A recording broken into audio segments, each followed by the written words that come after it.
This video is proudly sponsored by DigimonCard.io for all your Digimon card, deck building, deck list, card pricing, and discussion needs.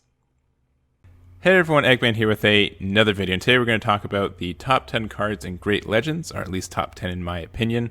And I really am starting to like this set a lot. I will say when I first saw and was looking through the card list, like there's nothing too flashy that I really liked or thought about playing, but the more and more I played it and the more archetypes and the deeper I got into the game, and the set, I just felt like it was really, really fun. There's some cool stuff and combos that I really enjoy for it. So this video is coming out Friday of the pre-release, so I bet you guys are already getting your hands on some of these cards as well. So I wanted to make this video, talk about the cards that I thought had a lot of value and you should consider keeping or trading or what have you. So we're going to do that. Real quick, I did want to say I am an affiliate for TCG Player. If you guys didn't know, I have a link in the description of my video. So if you guys are buying any singles or sealed product from TCG Player, please consider just using my link in the description.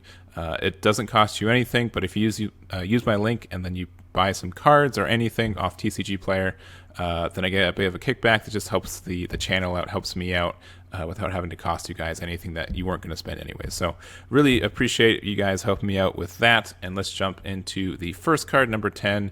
We've got the Ancient Guruman. I think this card wasn't very good in Japan when it first came out, and I totally understand why. It's just a big 5-cost evolution, and it is a 13k, and it has essentially dual attack because it can unsuspend itself and another Guruman or hybrid, but it's just a lot of memory for something that doesn't do a lot when it's played. It's just like a big beat stick, right? And it does have like some protection though, like on deletion, you may play one blue or level 4 or lower Digimon with hybrid in its form from your hand without paying its memory cost, so that's kind of nice. Especially like the rookie has like an on-play effect if you want to go through there, but it's nothing super crazy. And I think the Lobomon that we're getting from the box promotion will really help it out in a lot of ways. It has a when digivolving, this Digimon can digivolve into an Ancient Grouman from your hand for a memory cost of 1, ignoring its devolution cost requirements. If it does, delete this Digimon at the end of the turn. So that's super nice, being able to just go into this guy. So, if you digivolve and then you do the digivolve for 1, you just use 3 memory to go into him for 1 turn. So if you have like a Davis out, you can just do it on your turn, keep it your turn, which is nice. And then it does delete at the end of the turn, but you still get to play like a 4-drop from your hand. So it all evens out. It just offers a lot of pressure, and I think it's a very cool combo. It also has an inheritable, which did get eroded from when digivolving one of your Digimon to when digivolving this Digimon into Ancient Guruman in your hand reduces devolution cost by 2. But that's still a okay effect, just because you're able to, make it a devolution cost of 3, which is a lot more manageable, and you can almost easily keep that on your turn. 3 is a really good milestone because of the 3 tamers that we have, and it just helps out the archetype a lot. So I think we'll be able to see some of that in our meta. We didn't have that in the Japanese meta. I think part of the reason it's number 10 though is just the fact that it is kind of it's just for how much you have to spend for him. I'm guessing it is a secret rare. Having to get a playset of this guy is going to be rough.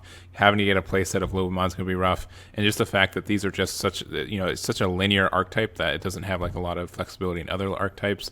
That's just my opinion for it being at 10. It's going to be good, but how good it is and how flexible and how much mileage you're going to get out of this card for how much you're going to spend on it, I probably don't think you're going to get a lot from it. But if you do get the card, or you buy a case and get enough of them, totally go for it. Next up is Lylamon. I think this card is actually really, really good, and just the fact that it's number 9 just talks about how great the rest of this list is. But it has a main Digiburst for 2 to suspend one of your opponent's Digimon, which is really good to. I think part of the reason green was having such a hard time as a color for the past couple sets, it's just because whenever you wanted to suspend something, you had to pay memory for it, and if you have to pay memory for it, then there's a good chance that it won't be your turn anymore, and that just like makes it not a good effect, right? What's the point of suspending your opponent's Digimon if it just goes right to their turn immediately and it untaps? You know what I mean? So the fact that Digiburst has, there's some green Digiburst cards that allow you to suspend your opponent's Digimon is amazing. It just lets you set up for combos. It lets you play your plays a little bit better, and just gives green some like extension that I was really looking for. So we also, I think Lylamon is just really good at what it does. The fact that you can also have this Palmon from the starter deck underneath it If you're attacking an opponent's Digimon, this Digimon gets plus 2k for the turn.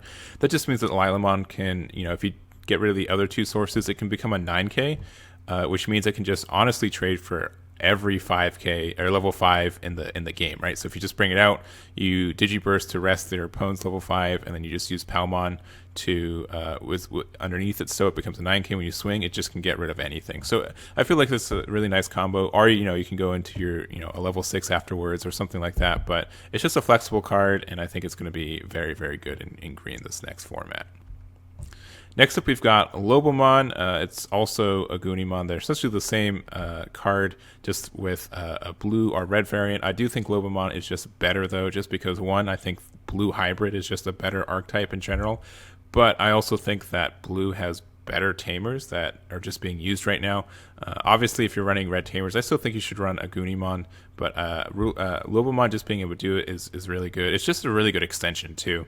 It just means that, if you have a tamer out since the beginning of the game, if you have like a 3 tamer out, and you're able to just keep it out for the entire game, it just means that you can use Lobomon to finish the game for 2 memory, right? It just means like blue and red have like a 2 memory rush card, which can be very, very valuable at the end of the game to really close it out. And I think like this isn't the only card that does this, and like there's a lot of cards that can just give you the game on the spot that your opponent's not playing around it and not realizing it. And these two are just 2 sneaky cards where you're like, oh, you can get 1 more attack for only 2 more memory, and your opponent's not really expecting that. So I think these are great. They're very flexible. Obviously, you can still just use them for regular Digivolves as well, but it just gains a lot of value for what it does. Quick note too, you can't play a tamer and then on the same turn Digivolve into one of these and swing with it. Obviously, tamers still have summoning sickness as well, but if you play it, if you had a tamer out last turn, you can just do Lobomon go into it. It just is very, very good. Talking about tamers, we're going to talk about Izzy. The Thai tamer that Black had was really bad. It didn't really do anything. Like, it was just like you had to run it just so you didn't get memory choked, because Black didn't have any like memory help at all. So this Izzy is such a good card for Black for 2 reasons. One, just the fact that it still sets your memory to 3, but it has an on play reveal the top 3 cards of your deck. If all the reveal cards are Black, gain 1 memory. Place the cards on top of your deck in any order. So this is great for 2 reasons. One, this means that you can essentially play this for 3. There's actually 2 reasons, or 2 more reasons on top of that. 2, if this gets hit of your security, you can gain a memory, which means it can shift to your turn. It's like a tiny hammer spark it sometimes too, so you really want to run it. And then 3, you can just really set up your draws. And Black doesn't have like a lot of cycling mechanics, and just being able to know what's on top of your deck is really good for Commandermon. Really likes it because they play cards off the top of your deck. And then Edamon as well. I love Edamon as a card. And, you definitely want to play Izzy with Edamon just for, one, having the memory and being able to go in Edamon and go from there. But if you know that there's a metal Edamon on top of your deck, of course your opponent's going to know too. But you can just swing with this Edamon, hope it dies, and if it does, you get your metal Edamon out for free. So I think there's just like a lot of synergies with this guy. This is obviously the best Black tamer now in the game, so it's going to help Black out, which really needs a lot of help in a lot of ways. But I really do like this card. I think it's very good. Next up, we've got Wargreymon. Some of you guys might think this deserves a higher spot, and you're probably right, but this is such a good card. Yellow didn't get a lot of Digiburst support, but man, this is just worth it for how much damage this guy can do. So it's just Digiburst for 2. One of your opponent's Digimon gets minus 4k for the turn. Pretty simple. It can pretty much pop most rookies and even some champions. But what makes it really great is that if you pair it with cards like Slash Anubismon, so you give something minus 4k and then you Digivolve, in the same turn, you can Digiburst minus 4k and then Slash Anubismon to give something else, or the same thing, minus 8k. So that's minus 12k, which is most level 6s in the game that you can just delete on the spot while still building your board. It's very, very good tempo. It can disrupt your opponent as well. You can also just give something minus 4k and then Slash and give something else minus 8k. So you can get rid of a level 6, you can get rid of like a level 3 and a level 5. Just a lot of flexibility, and can, once again, it's just very, very strong, and there's a lot of things you can do with this, and it's going to be around for, I think, a long time. Next up for number 5, we've got Anubismon. When digivolving, you may play one level 3 Digimon card from your trash without paying its memory cost. That's just a really good effect. It's like a Massamon in a lot of ways. It's like a smaller one, but like with more benefit. Like it's like a more aggressive in the way that it does that. But also your turn when you play a Digimon from your trash, that Digimon gains Rush for the turn. So and also most purple cards have the effect that, you know, on play effects do not trigger when you play from the trash, but this one just doesn't care at all. You can totally do it. So we also have like this new Lobomon where it just has, you know, on play trigger draw 1, then trash 1 card in your hand, which is really helpful. There's obviously more on play rookies in this deck or in the game as well, but this is just a really helpful card for the deck. And it can be really aggressive too if you need to get like 2 swings into your opponent. You can just do this, get Lukrembo out, Anubis and Lukrembo can swing in for game, right? Like it's just really helpful for what you're doing. Anubismon I think is a really good when digivolving target and just helps purple out a lot. Next up is Wargreymon. I think you guys know about this card if you know about yellow. It's just incredibly powerful what it does. When attacking once per turn, you may add the top card of your security stack to your hand to unsuspend this Digimon to have one of your opponent's Digimon gain minus 6k DP for the turn. This is just, you know, this can work in conjunction with Wargreymon that we talked about earlier. So that's minus 10k to something, which can get rid of some level 6s and most level 5s, or pretty much all level 5s. You can also pair this up with Grouman, and since you're already taking your own security by using its effect, it's not going to be too difficult for Grouman to proc as well and get a minus 1k, so give something minus 7k. It's just very, very good at what it does. It's very aggressive, being able to swing twice, you know, with 11k as well. And I can't say much more about this card. It's just good. You should play it for real. For yellow, it's probably going to be one of the most expensive supers in the set, and don't. Yeah, don't look forward to buying a playset of these guys if you need them. We also have Ryze Greymont, another super from the set.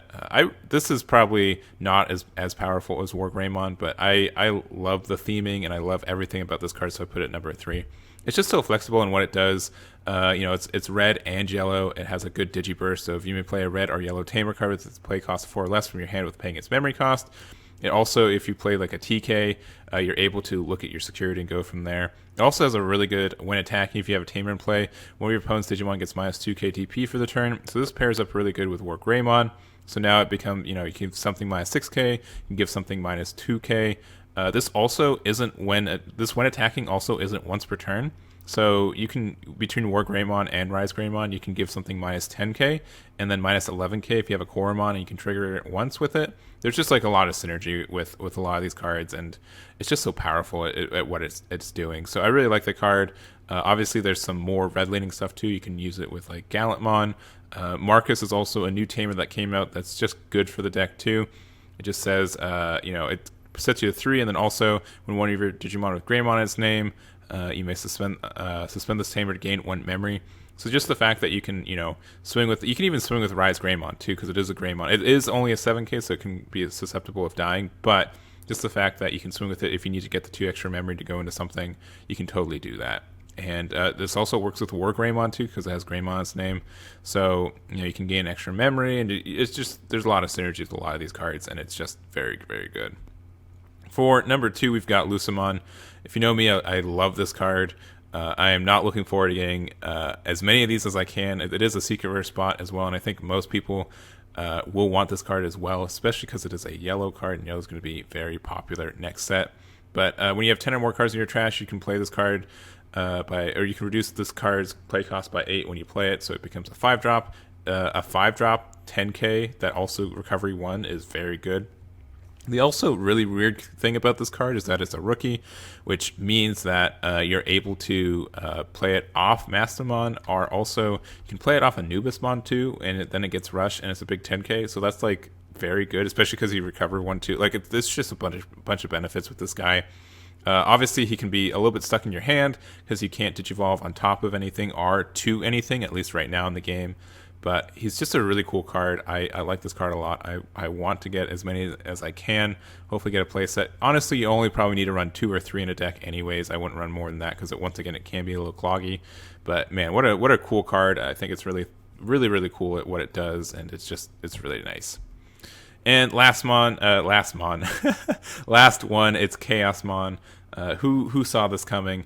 But Valor Arm is just needed to be in this game. This almost needed to be in BT3 in my opinion, just because green and yellow just didn't have any level 7s to go into. And but this I'd almost say this is worth the wait. Just the fact that it does so much, to being able to give two things, or activate the effect of giving something minus 7k twice, so you can give two things minus 7k, or one thing minus 4k or 14k, which just does a bunch. Also on deletion, gain 3 memory, so which can just extend your plays in a lot of ways. But I really like this card at what it does. It just gives a great final evolution to, or devolution to, either yellow and green decks. I also think the regular Chaosmon is really good, honestly. Being able to restand, destroy something, and do pressure life as well, or pressure security with its piercing. It just does a lot. And honestly, the fact that this card's a rare card is amazing in my mind. I think they probably could have made either of these guys, or both these guys, a super rare, but the fact that the regular Chaosmon is just a rare, I think will help a lot of budget players for sure, especially since I think green and black have some really good budget decks. So I think Chaosmon rare is definitely like a runner-up for this, but definitely either Chaosmon I would be happy to get. Obviously the Chaosmon super rare a little bit more, but both these cards are fantastic what they're doing, and I think help out the especially green, because green gets both these guys, but green and yellow. But that's going to be the end of the list. Let me know what you guys think of it, what cards you are excited to pull, which ones you're hoping to pull, and I'll catch you all next time.